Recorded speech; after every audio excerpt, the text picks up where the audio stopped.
You're listening to Business Stories with Ryan R. Karachi, a podcast dedicated to helping entrepreneurs become even more successful. Let's jump into today's episode. Hey, everybody. Welcome back to another episode of the podcast. As always, I want to promote and make people aware of what is out there in terms of opportunities in entrepreneurship, because I'm a big advocate of entrepreneurship. There's so many ways to, grow in your life and in your career and in business. So I brought on Amy and Will Seben, and they are franchise consultants through BAI. And they are here to talk about their own experience in franchising and how they're helping others grow in franchising and look into franchise business opportunities. So, Amy and Will, thank you so much. It's good to have you on. Talk to us a little bit about your choice to get into this business and your journey and what inspired you to do this overall. Yeah, that's a long one. Do you You can go ahead. You started in it, so. So I actually started, I own my own brick and mortar franchise in the beauty industry and eyelash franchise. I bought in 2018, and after about 5 years, I decided that I was ready to sell and transition out of that industry. And so I started trying to figure out, how I sell my business and how that makes sense. And I was referred to a broker who had worked a lot in that with that specific brand, and started talking to him, and he's like, "What's next for you?" I was like, "Honestly, I don't know. I love franchising. I don't know if I want to do something of this nature again with this many employees, but just trying to figure it out." So he actually is the one that recommended I looked into this industry. I'd never heard of it before. I didn't work with a broker myself, which I wish honestly I had at the time, because I might have chose a different path.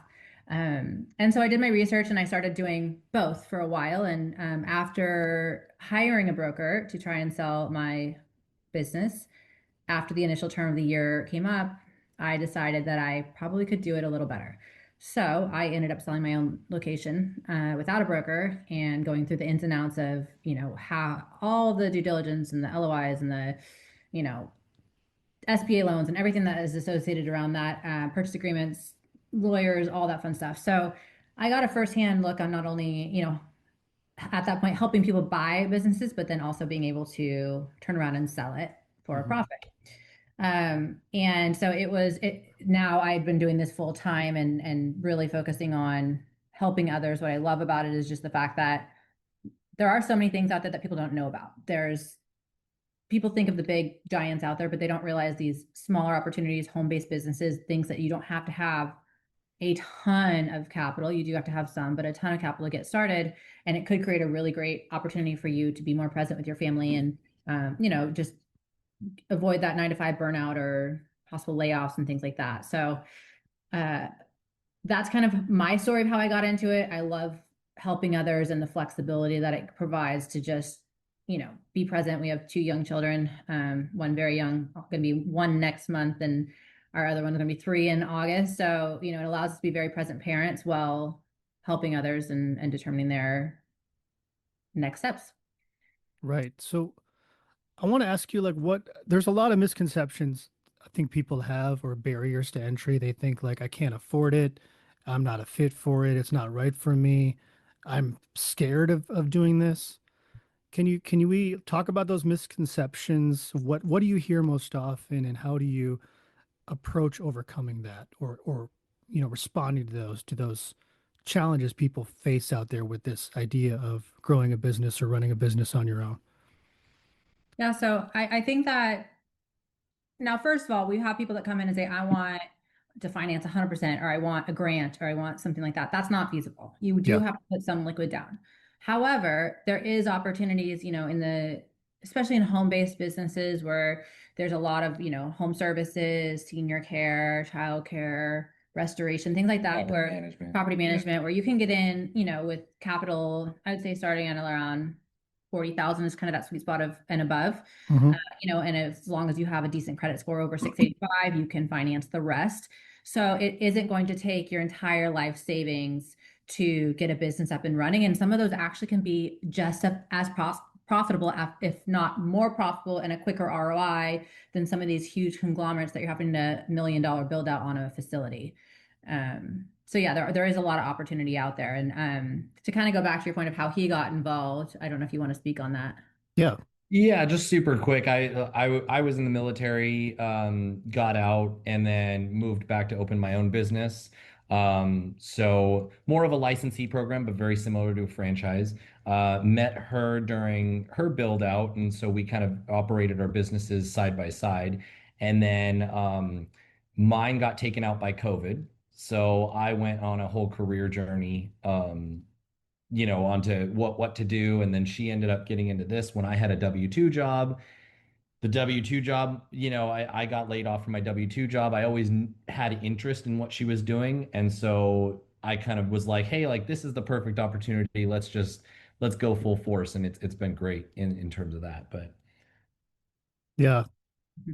You talk a lot about, I mean, and you guys approach this yourselves with lifestyle and how do you get your lifestyle to fit with the right opportunity, right? Because you talked about how it's like, well, I'm a parent, I need time with my kids, or I want time to just take a vacation. How do you help people, I guess, create that lifestyle through franchising? How do you approach it when you talk to a client about that? Because I think that's top of mind. I don't want to be working 24 hours a day. I want time. So how do you figure that out with them? I mean, in my way, it's just asking questions. It's how much time do they really want to put forward? And each industry has their own standards. So some franchise will require owner operator, and then other franchises will allow them to, kind of off the bat be that executive model, just hire a manager and kind of let it fly. I think I think asking questions and managing expectations. Because if somebody comes in and says, hey, I don't want to run everything I want, the new term is, or the really hip term is passive income, I want passive income and I want to, not worry about it and I want to break even in a month. It's like, okay, well, that's not feasible. That's not gonna work out. But if you're patient and you run it right and you follow the franchise model, which, many of them, if, have a very, very good operating manual to go by, if they follow that operations, recommendations and they have their meetings with their franchises very often, you can do very well for yourself in a almost entirely slash semi absentee model. And I think to add to that as well, it's also alongside setting expectations is asking them to be open-minded on recommendations because I'll go back to senior care. That's one we work in a lot. Maybe you want to do home health. What you have to think about is that, especially if you're doing medical home health, that is a 24/7 business. You're Mhm. having people in their homes all day, all night, on weekends. Things could happen where they're needing that, support. So you have to be okay with that. Now, maybe you have a passion for seniors and you don't want to deal with that aspect. Okay, let's look at maybe non-medical, where it's more, daytime hours and help, or assisted living placement services, where it's more of a 9 to 5 the majority of the time. So educating them on what each type of business is going to expect, as well as the type of employees that you would be having. Everyone has a different, like I say, hot button on things that they absolutely want and don't want in a franchise. And we can't tell you what's going to be the right thing for you because you're going to have your own set of, I guess, checklist of what's the most important in a brand they invest in. Like ours is totally different than our clients, Yeah. so like we've owned several franchises even together. And our hot button issue is brick and mortars. We prefer home-based businesses, but we have a lot of clients that prefer, having that brick and mortar.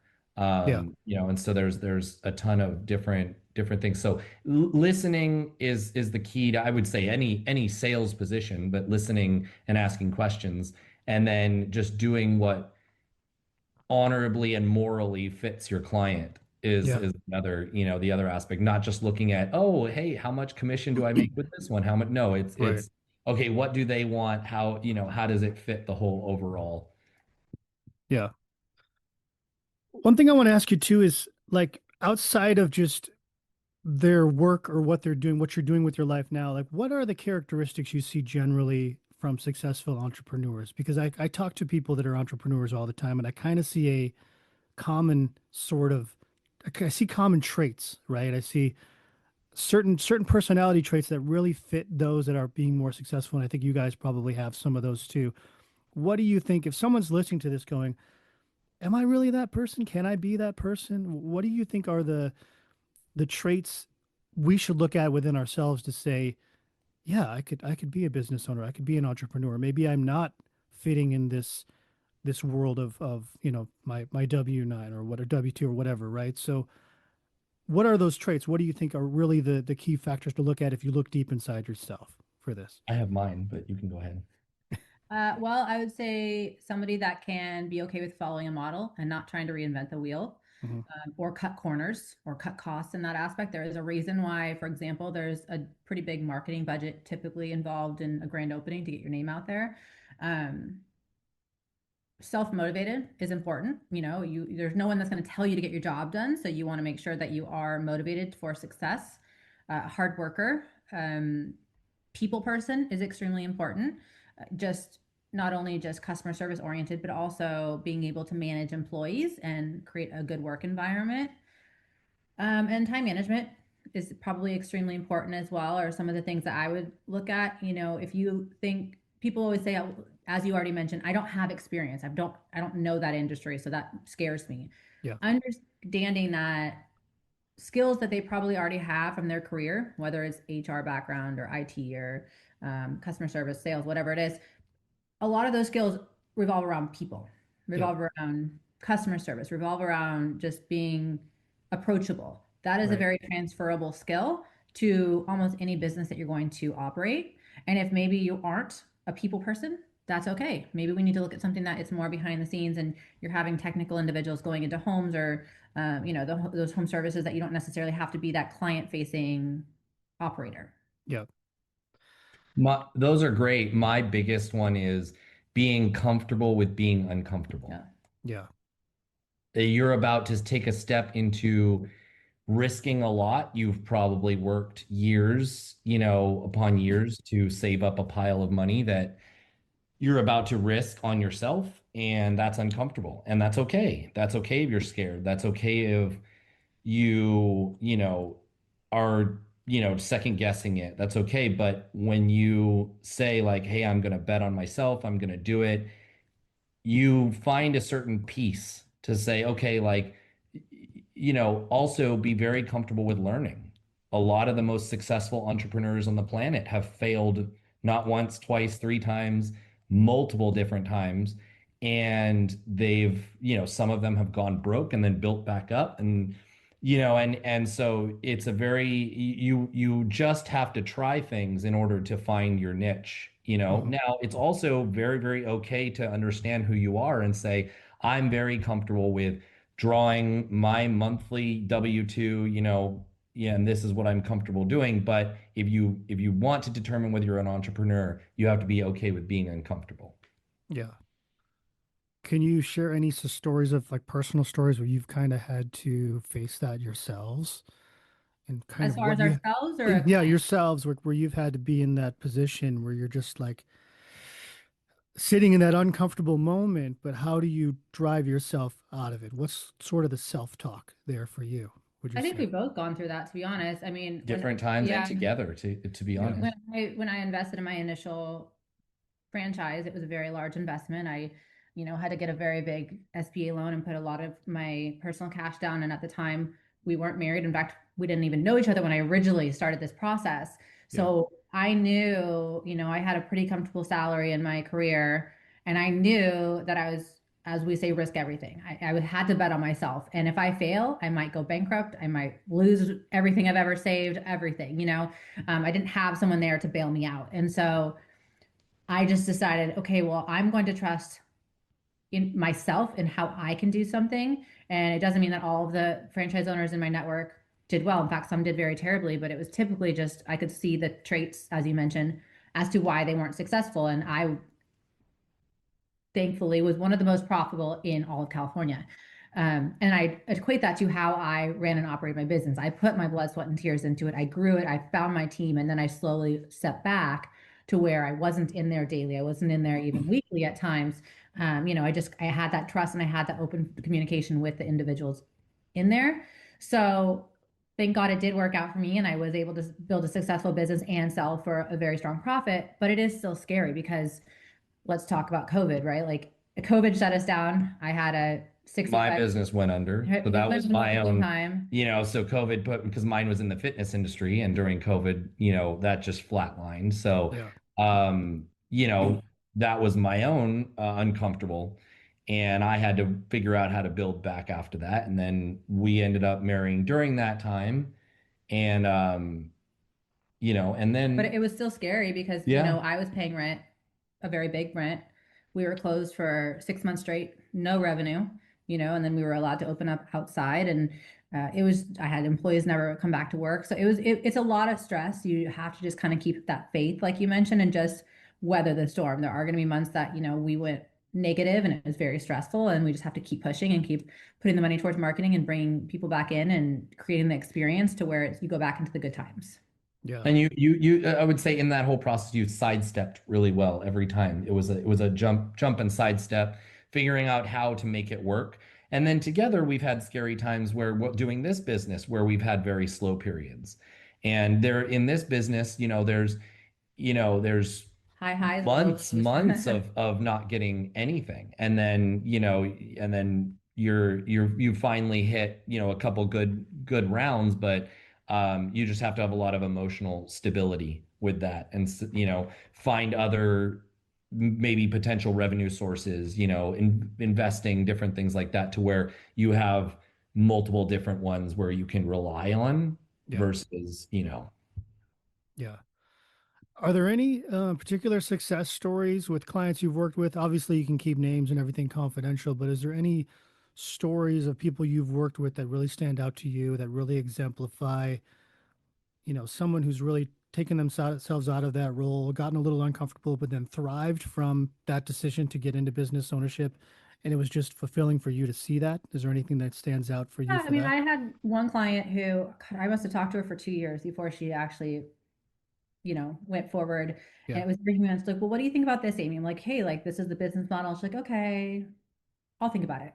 Yeah. And we finally found a brand that she was super excited about. And I had to like talk her off a ledge every day. She was literally like, am I crazy? My whole family, all my friends think I'm crazy. I'm leaving my job.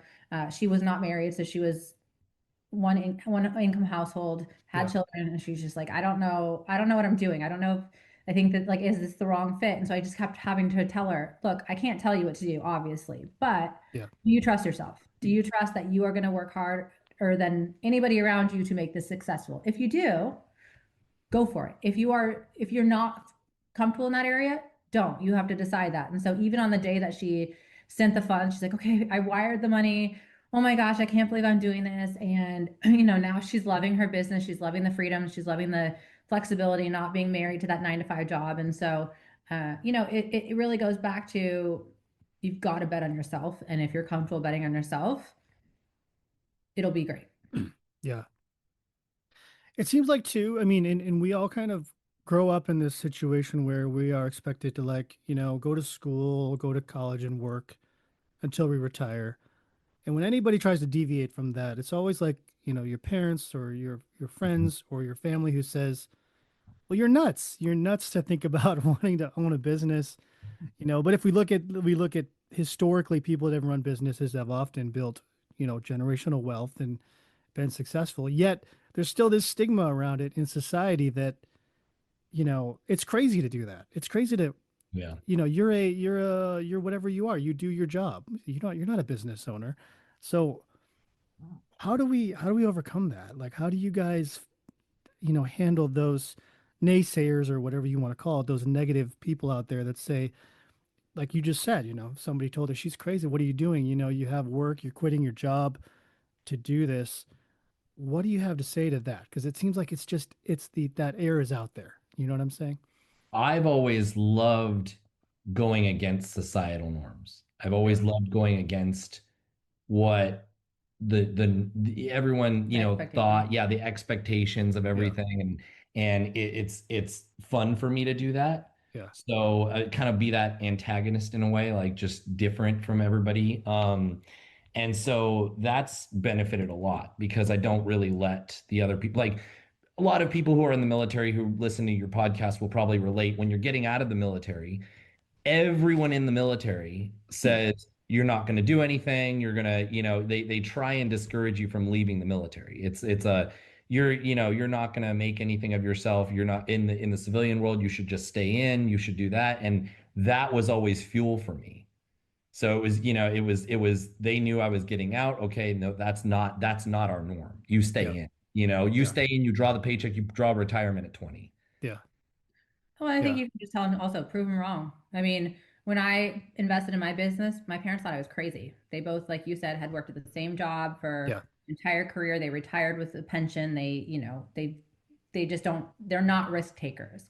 Yeah. And so the first time I did Neither that, yeah, I mean, I remember my dad being like, just very much, this is a terrible idea. I don't know what you're thinking. Da da da. Yeah. My mom, less harsh, but more, are you sure this is a good idea? Yeah. And once they start to see my success and just the risks that I take, but the reward that comes out of it, then in the next business, when we're like, oh, we're going to invest X number of thousands of dollars, they're like, all right, Okay. good luck. I think, Okay. we watched you do it before, and so there, that level of comfortability, even though they know at the end of the day, it's our decision and, they'll always pray that things are successful. I think after watching you take those steps and prove in a way everyone wrong that you can make a great career for yourself, the noise goes away. So you Yeah. just have to ignore the noise, ignore, even when it comes to asking advice in professional settings.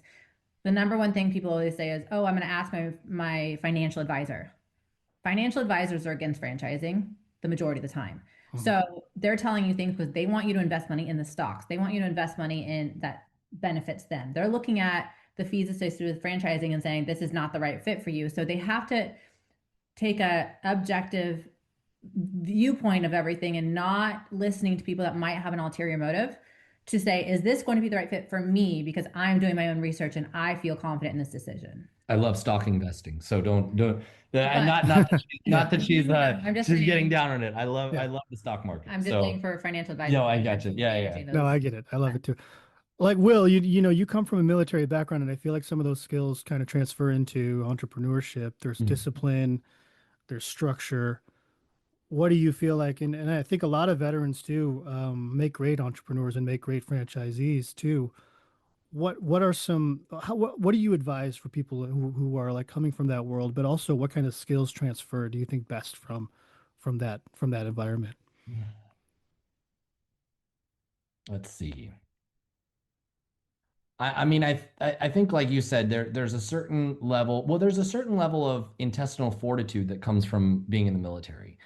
When you one serve something greater than yourself, you're signing a blank check away to include your life, and it's not just the discipline of the military, but it's the personality that goes into the military, right? And so I think that that's inherent, and the military builds upon it, but that personality will never go away. And it's a certain hardening that you've come to, and it's a certain reality you've come to, and in a way giving that you've come to that all encompasses how people get out and go, you know what? I'm not just going to, and it's also some of the frustration in the military of you've been told what to do, and you've been told to sit in a box, and do exactly this, no matter how weird or not logical that is, you're going to do it, right? And so now you break out and you say, wait a second, I don't have to be in that box anymore. Hmm. And that's another thing. So you have those the baseline traits where the military where when you go into the military of all that, and then the military builds upon it and then tells you to sit in this box, and you're like, okay, now I no longer have somebody telling me about that box. What Yeah. else is there? And that's where I think the military really thrive in the entrepreneur world, is they have those three aspects to them. So you feel like you're kind of, I guess confined is the word a little bit when you're Yeah. in there, but when you get out, you're like, well, I've got all these skills, but I don't have the somebody over my head telling me to fit into this box. So now I can get out and pretty much do whatever I want. Is that kind of what you felt when you got out in a way and you kind of Yeah. launched Yeah, on I, your I own? would yeah, I definitely I loved my time in the military. I think the military is phenomenal, but most people will probably feel that same way, where it's almost like it's a you've bred a certain type of person, but then you've put the muzzle on them. Yeah. And now it's like, okay, like now they get out and they're like, okay, now I don't have that anymore. I don't have the leash anymore. Yeah. Let's see what I can do. What's my potential? Yeah. And that's where I feel like certain militaries thrive. So I want to ask you as we kind of wrap this up too, a couple things. If someone's interested in this and they want to meet with you guys, how do they get in touch with you? But what is the process start, the initial phase, the conversation? How do you both determine if someone's a good fit to be awarded a franchise? What are you looking for? What should they be looking for? How do you really qualify them and the situation for them? It's a conversation to start. That's Yeah. literally all it is. Just tell me about yourself.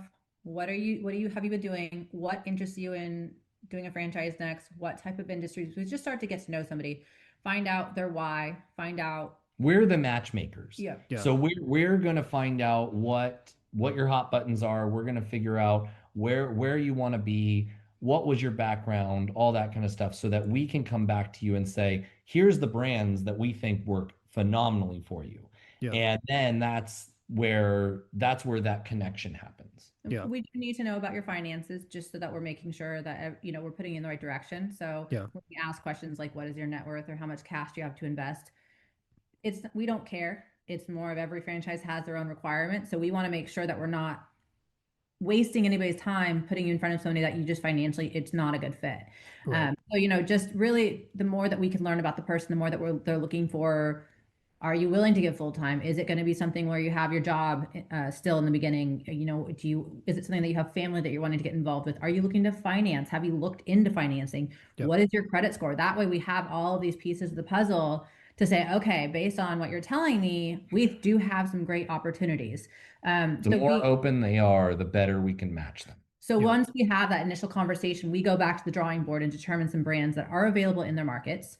And then we get back on a call, show them a couple side by side so they can kind of compare some business models. And from there, once we determine maybe one or two brands that they do want to have more in-depth conversations with, we guide them through that process. We get them in front of the franchise developers. We like to have as much feedback from them and the franchisor as possible so we can make sure we're continuing them through the process.